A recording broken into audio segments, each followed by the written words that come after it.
a golf club named after a city, supposedly the most forgiving stuff that's out there. Let's talk about this club review next.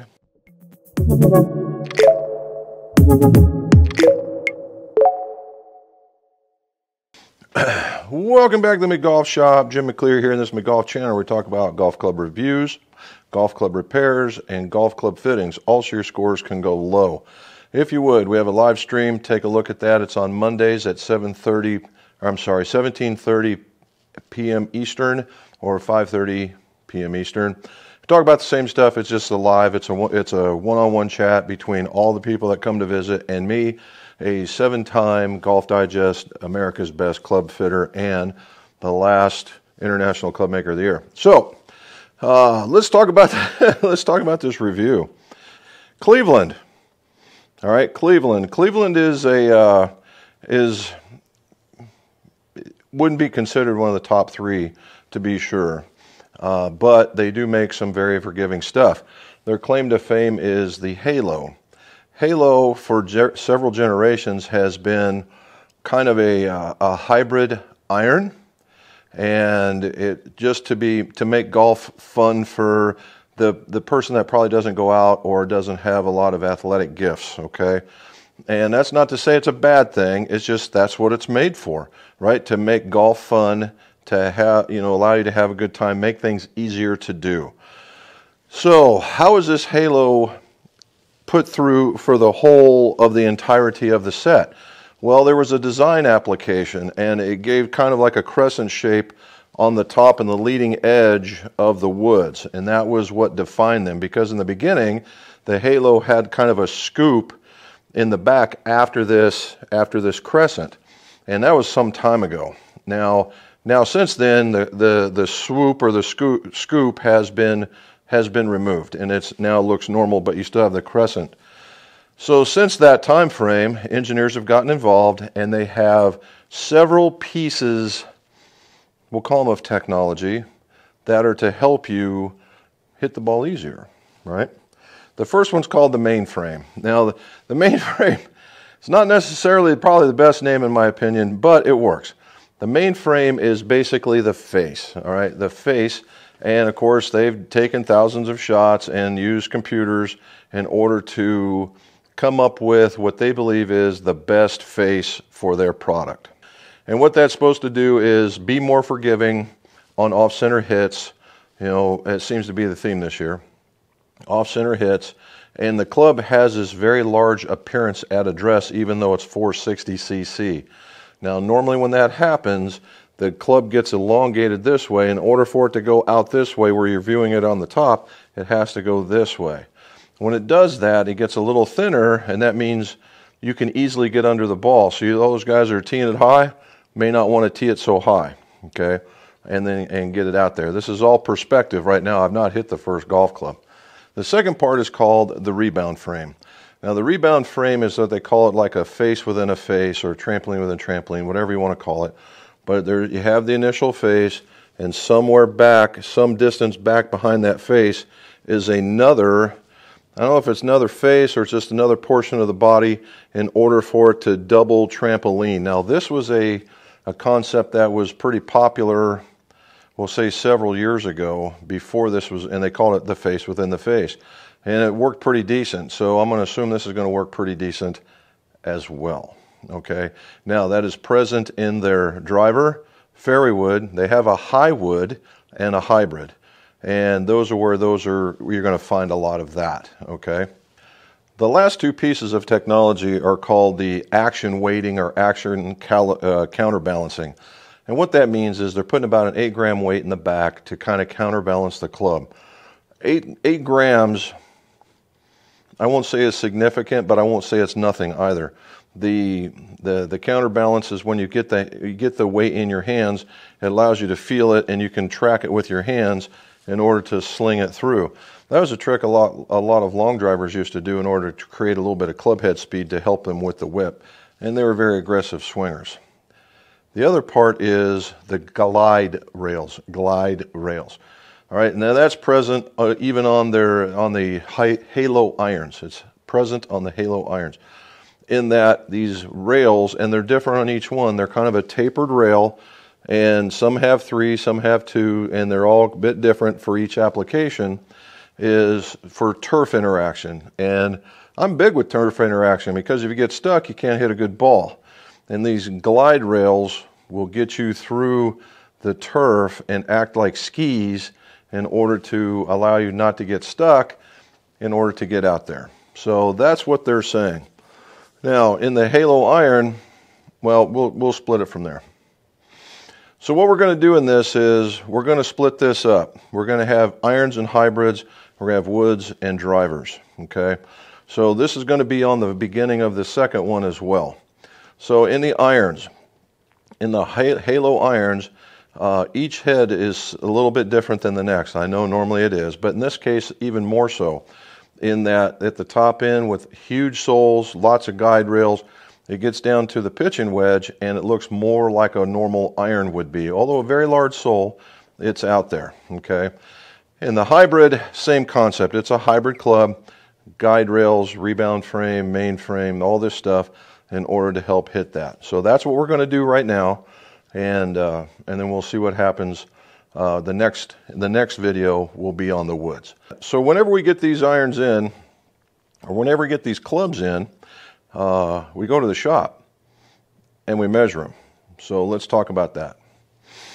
Okay, so when we go into the shop, the very first thing we do is we measure them for length. Okay, and we're just going to go give you a laundry list. You're going to see it on the next video as well.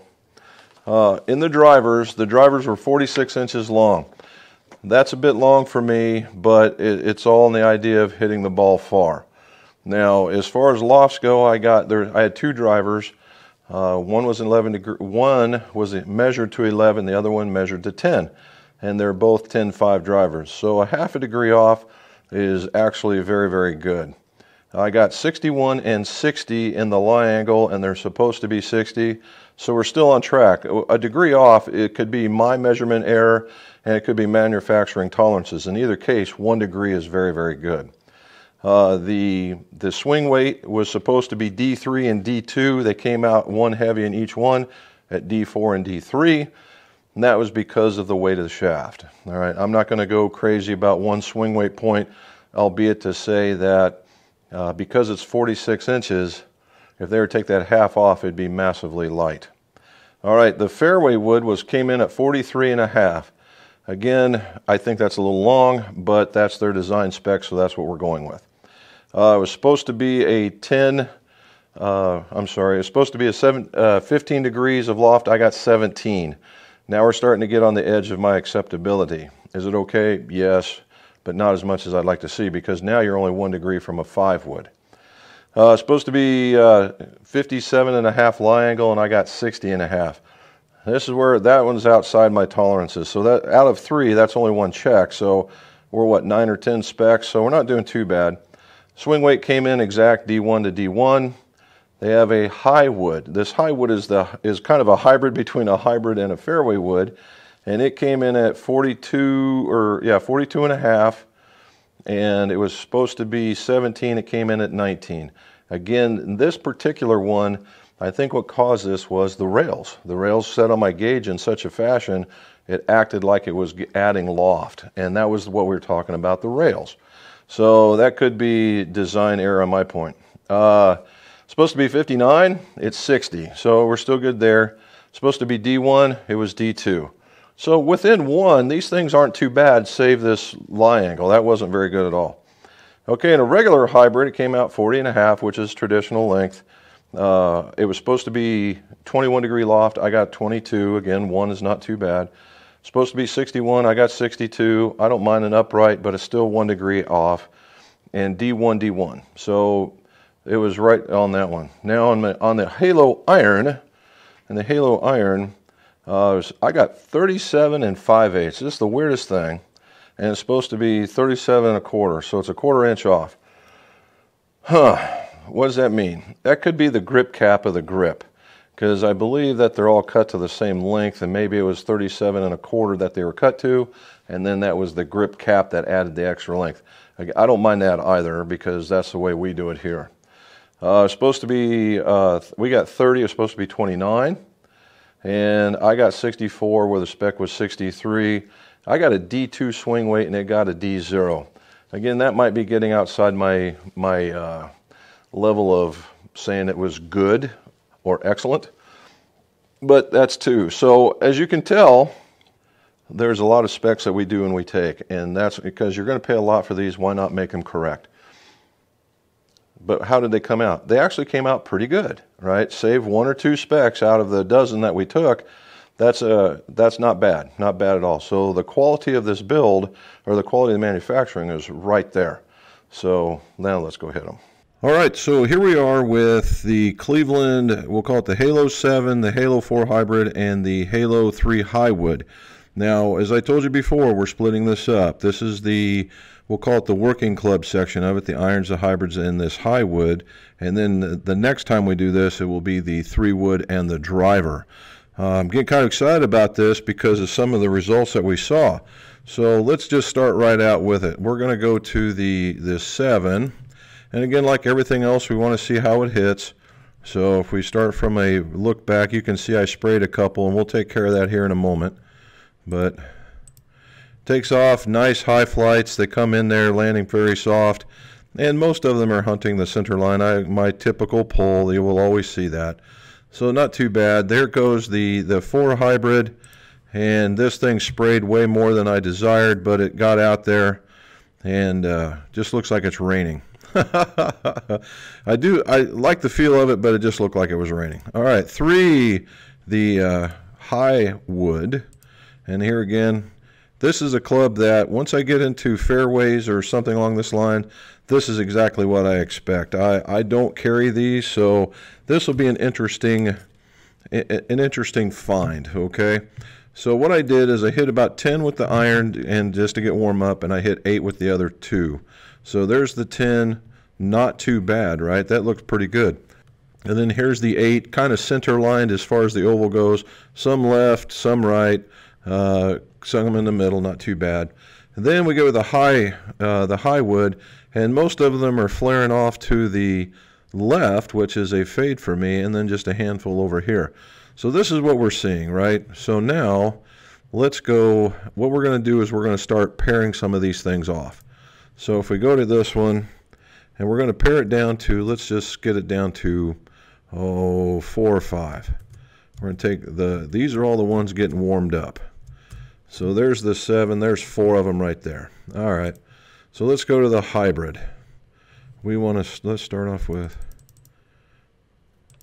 number 1. Number 2 looks pretty decent. Let's take out number 3. We got 1, 2, 3, 4 there.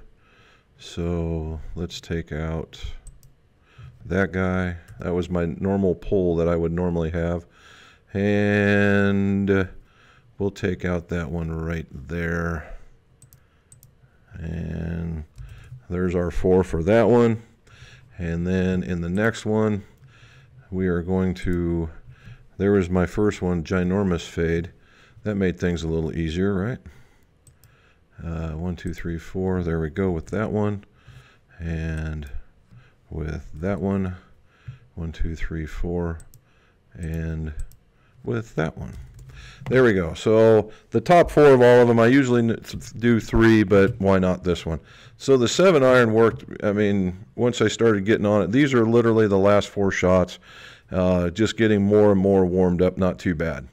The hybrid, reaching out about where I think it should reach out to, not too bad. I have no idea on the 3 Highwood. It's 17 degrees.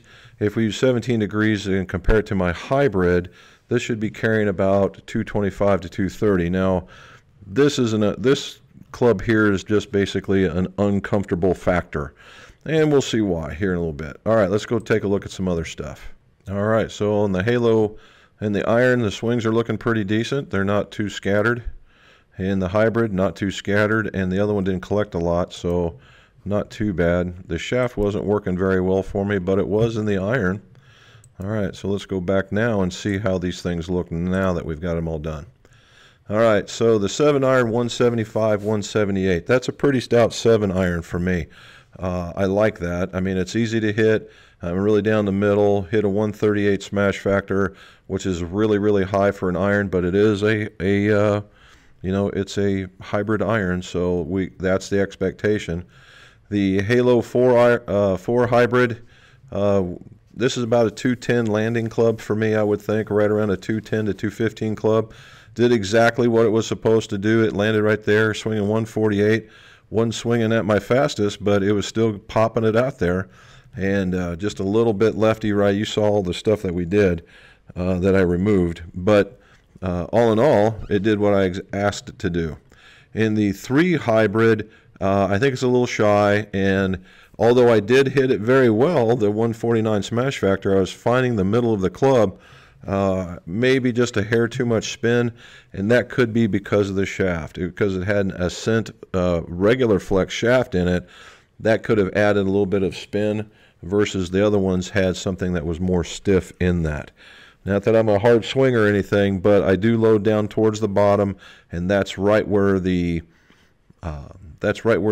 shaft would probably loosen up on me. Had everything coming up on the up, which was a good thing. The funny part is all my classifications are straight. So now let's take a look at the new flights. If we look at it like this, let's look at it again like that. That's all 3 of them, 4 of them right there. Of course, looks like tight as a drum. Nice club, easy to hit. Really, I mean, just super duper easy to hit. And we'll talk about it more here in a little bit. Alrighty, so here's the hybrid. Once we pare it down, it's still a big ginormous fan. 2 down the middle. That one's not too far off. That one's my typical pull. Could I play it? Yeah, I could play this one. And then we have the 3 high wood, and it's all over the map. And again, I don't necessarily think it's the club per se, as it so much is as it was just me being uncomfortable. But if you look at it, in reality, not too far from the center, except for the one big fade. Alrighty, so we've seen all what we need to see. We've regrouped on the landing areas. Not too bad. Still got to work on my long game. Let's go talk about this some more. Okay, the Cleveland clubs. Surprisingly nice, right? The 7 iron went where I wanted to go, went as far as I wanted to go, did very, very well. The hybrid gave me a feeling of hitting hybrids that I haven't felt in a while. It was actually quite nice. It got the distance I wanted, but the variation and the dispersion was not what I was looking for. And I think that has to do with the shaft. The shaft might have been just a hair weak. I'm not going to say I'm that super strong, but when you get a real flimsy shaft, it can make that happen, okay? And then the high wood, I never really thought I would be able to hit a utility wood of that nature. Normally I don't agree with those, but I made some very good contact, and it was kind of a hit it really good, hit it average, hit it really good, hit it average, out to about 235. And for what it was, I would say for me a hair short. Now that's not to say the club was bad, it was just to say that it's not a club for me, all right? If I put it up against my hybrid would probably win, and that was more because it's set up the way that I like to swing, much like in the other hybrid. So, but surprisingly, they all feel really good. So they did exactly what they were supposed to. The rails underneath guide even through my artificial turf, and it's not just a mat, it's actually an inch thick turf, so it would guide you through that particular area. So even deep shots were way more forgiving than they would have been, say, if the sole was narrow, okay? The way that they designed at address, they don't look real bulbulous, particularly in the irons, because it's of that black scoop nature. It doesn't distract from the attention at address. The hybrid and the high wood just look like normal golf clubs. So yeah, they were in very, very nice shape. So again, if you're looking for something with a lot of forgiveness, and once you get the right shaft length and those types of ideas from a fitting put into this club, you could have a real winner. So check them out at clevelandgolf.com, and their sisters Strixon, they're right there with them on the same website. If you please, if you do, like, subscribe, put some comments in the show notes below, and as always, let's see your scores go low.